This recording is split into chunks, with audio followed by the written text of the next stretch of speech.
ಯಾವ ಸ್ನೇಹಿತರು ನಮ್ಮನ್ನು ಮೇಲೆ ತರಲ್ಲ, ಆ ದೇವರೇ ನಮ್ಮನ್ನು ಮೇಲೆ ತಲಿಕ್ಕೆ ಸಾಧ್ಯ. ನಮ್ಮ ಸ್ನೇಹ ಯಾರೊಂದಿಗೆ? ನಮ್ಮ ಕುಟುಂಬದವರೊಂದಿಗ ಅಥವಾ ಜಗಳ ಮಾಡುವವರೊಂದಿಗ?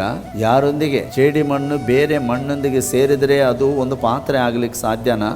ಅದೇ ಜೇಡಿ ಮಣ್ಣೊಂದಿಗೆ ಸೇರಿದರೆ ಇನ್ನೂ ಬಲವಾಗಿ ಇನ್ನೂ ದೊಡ್ಡ ಪಾತ್ರೆಯಾಗಿ ಮಾಡಲಿಕ್ಕೆ ಕುಂಬಾರನಿಗೆ ಅನುಕೂಲ ಆಗತ್ತೆ. ಅದಕ್ಕೆ ಯಾರೊಂದಿಗೆ ಸೇರಬೇಕೆಂಬುದಾಗಿ ಆತನು ಹೇಳ್ತಾನೆ, ಕರ್ತನನ್ನು ಬೇಡಿಕೊಳ್ಳುವವರ ಸಂಗಡ, ಬೇರೆಯವರ ಸಂಗಡ, ಅನ್ಯ ಜನರ ಸಂಗಡ ಇದ್ದರೆ ಅವರ ಮಾತು ಕೂಡ ಸಿಹಿಯಾಗಿರುತ್ತೆ, ಆದರೆ ಪಾತ್ರೆ ಮಾಡಲಿಕ್ಕೆ ದೇವರಿಗೆ ಸಾಧ್ಯವಿಲ್ಲ. ಕುಂಬಾರನಿಗೆ ಬೇರೆ ಮಣ್ಣು ಮಿಕ್ಸ್ ಆದರೆ ಅದನ್ನು ಮಾಡಲಿಕ್ಕೆ ಸಾಧ್ಯವಿಲ್ಲ. ಅದನ್ನು ತೆಗೆದು ಬಿಸಾಕ್ತಾನೆ ಹೊರತು, ಅಥವಾ ಏನಾದರೂ ಹೀನವಾದಂಥ ಒಂದು ಪಾತ್ರೆ ಆದರೂ ಮಾಡಿ ಎಲ್ಲೋ ಮೂಲೆಯಲ್ಲಿಡಲಿಕ್ಕೋ ಆಗಿಟ್ಬಿಡ್ತಾನೆ ಅಷ್ಟೇ.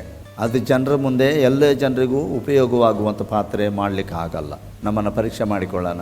ಇಷ್ಟು ವರ್ಷಗಳಾದರೂ ಕೂಡ ನಾನು ಯಾಕೆ ಒಳ್ಳೆ ಪಾತ್ರೆ ಆಗ್ತಾ ಇಲ್ಲ? ಗಂಡನಿಗೆ ಒಳ್ಳೆ ಹೆಂಡತಿ ಆಗ್ತಾ ಇಲ್ಲ, ಹೆಂಡತಿಗೆ ಒಳ್ಳೆ ಗಂಡನ ಆಗ್ತಾ ಇಲ್ಲ, ತಂದೆ ತಾಯಿಗಳಿಗೆ ಒಳ್ಳೆ ಮಕ್ಕಳು ನಾವು ಯಾಕೆ ಆಗ್ತಾ ಇಲ್ಲ? ನಮ್ಮ ಸ್ನೇಹ ಯಾರೊಂದಿಗೆ? ಪ್ರಾರ್ಥನೆಯೊಂದಿಗಿದೆಯಾ? ಬೈಬಲೊಂದಿಗಿದೆಯಾ? ದೇವರ ವಾಕ್ಯದೊಂದಿಗಿದೆಯಾ?